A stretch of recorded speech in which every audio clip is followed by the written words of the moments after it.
Boa noite, amadas inteligências. Prossigamos com José do Egito.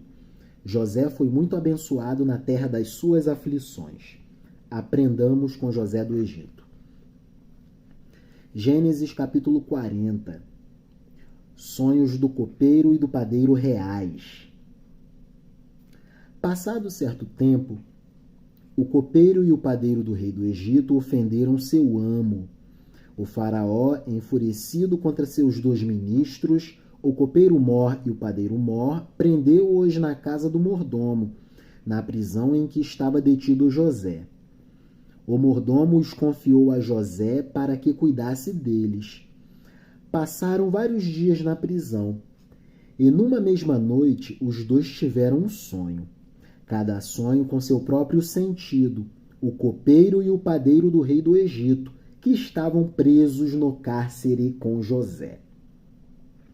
De manhã, José entrou onde eles estavam e os encontrou deprimidos, e perguntou aos ministros do faraó que estavam presos com ele em casa de seu amo: por que tendeis o rosto triste?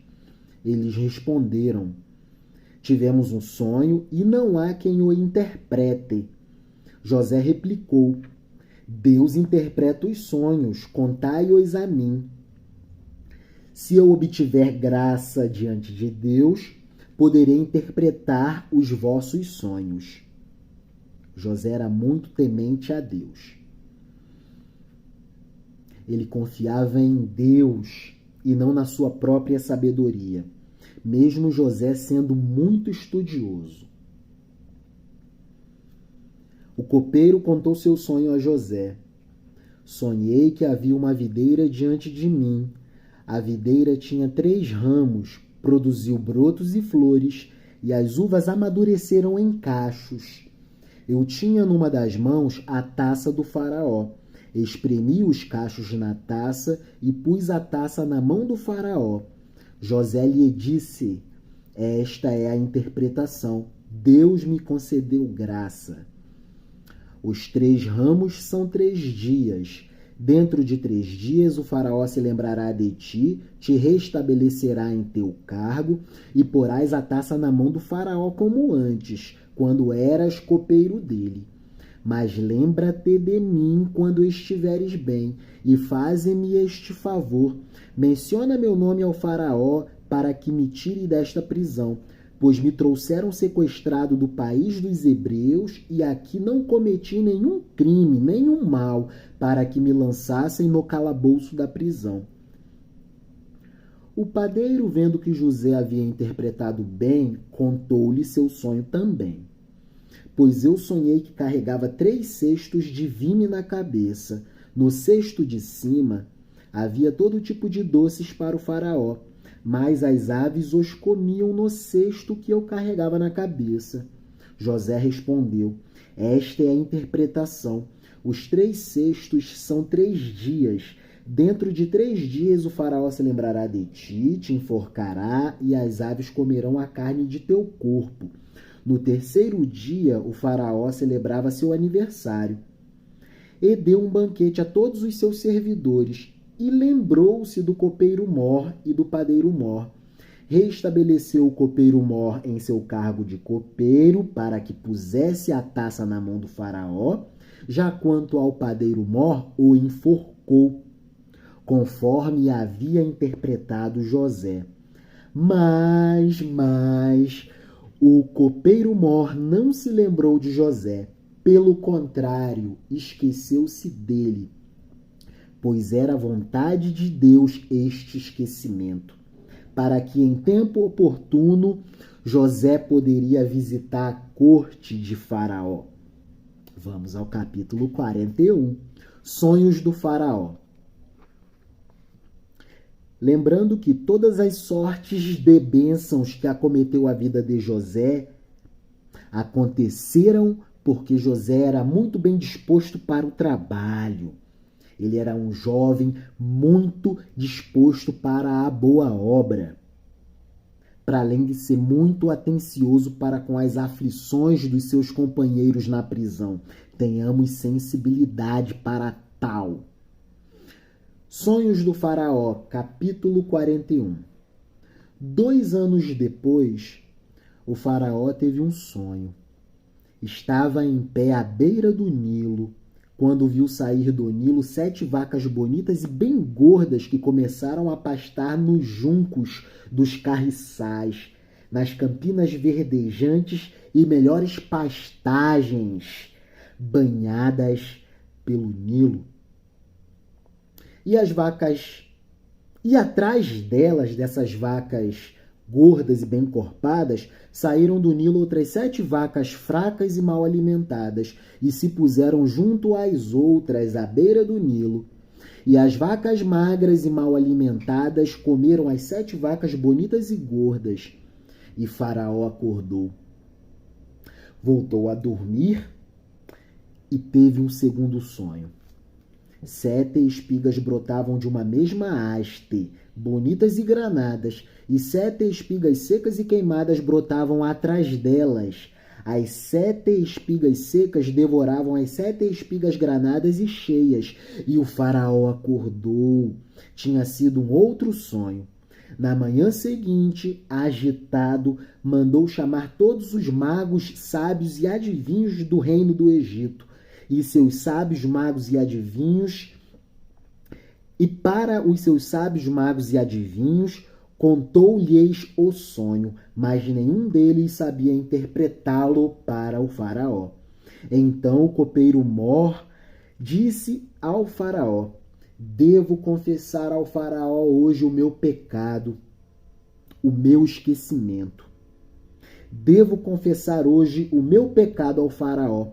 Quando o Faraó se irritou contra os seus servos e nos pôs na prisão na casa do mordomo, eu e o padeiro, ele e eu, numa mesma noite, tivemos um sonho, cada sonho com seu próprio sentido. Havia na prisão conosco um jovem hebreu, servo do Deus Altíssimo e servo também do mordomo da prisão. Nós lhe contamos o sonho e ele o interpretou, cada sonho com a sua própria interpretação. E tal como ele o interpretou, assim aconteceu. Eu fui restabelecido em meu cargo de copeiro.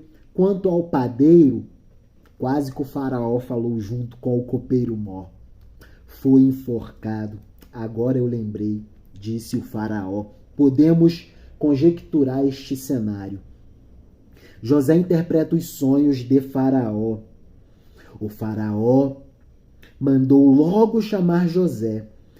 Eles o tiraram depressa do calabouço da prisão. José barbeou-se, trocou a sua roupa e se apresentou ao Faraó.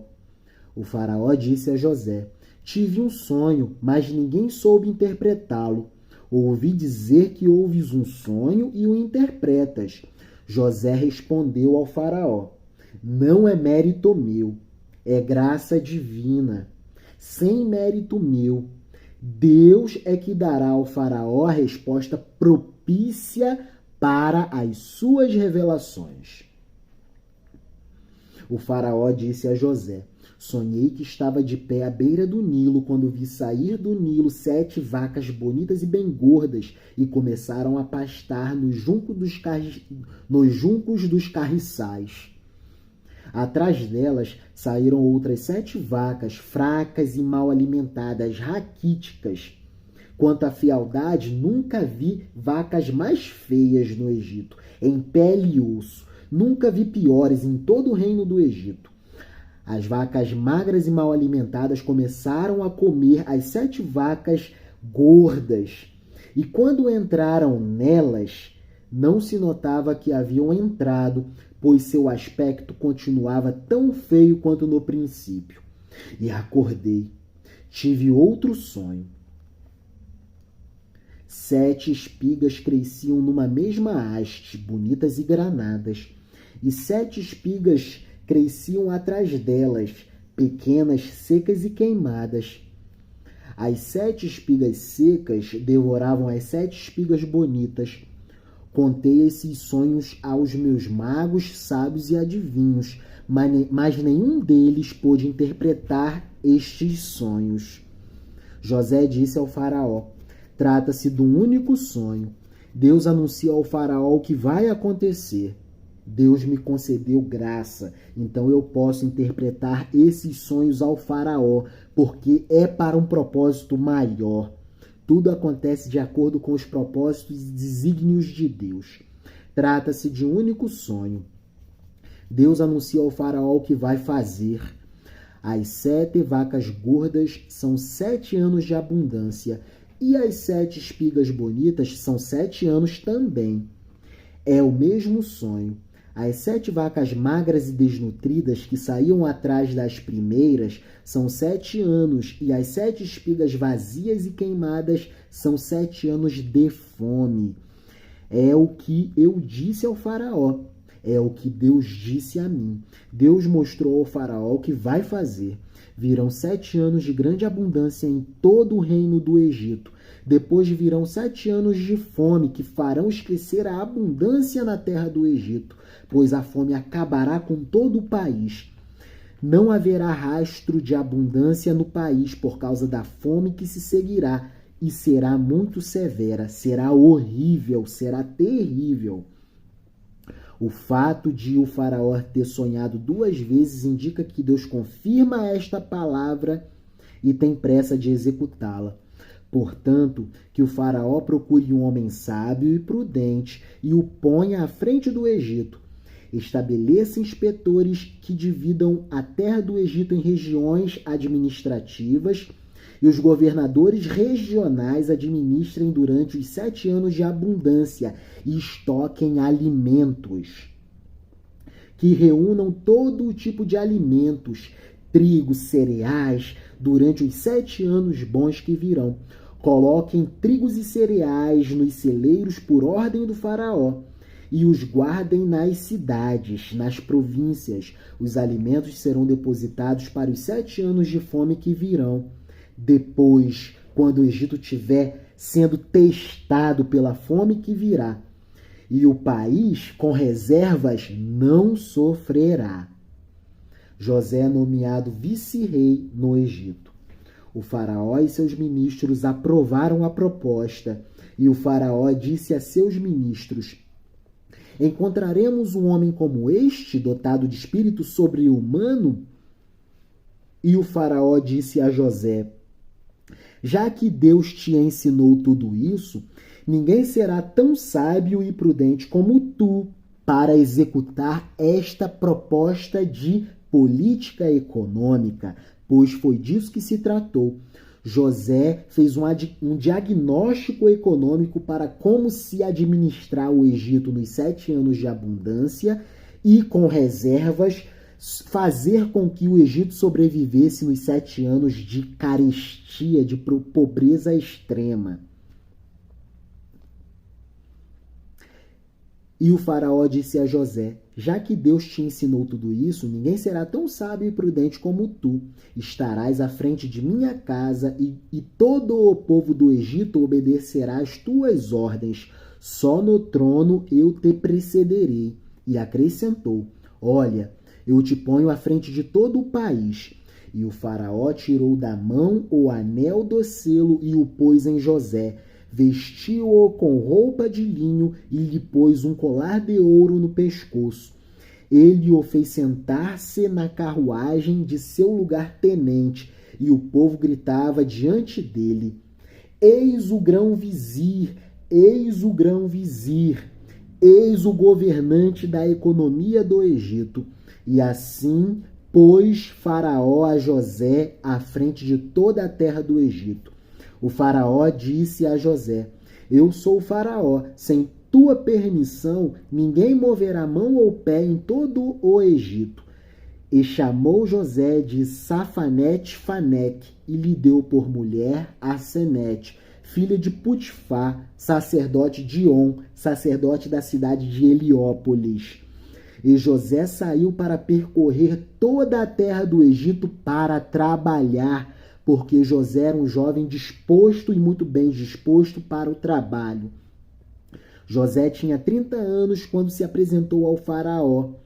Saindo de sua presença, viajou para trabalhar por toda a terra do Egito. A terra produziu muito generosamente nos 7 anos de abundância.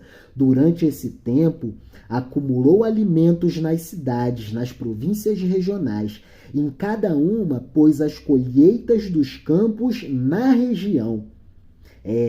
José pugnou por uma administração descentralizada, algo como a nossa Federação Brasileira, por exemplo, com governos regionais com autonomia para implementarem as suas políticas administrativas. Foi o que José intuiu para que o Egito estivesse protegido na época de escassez abundante.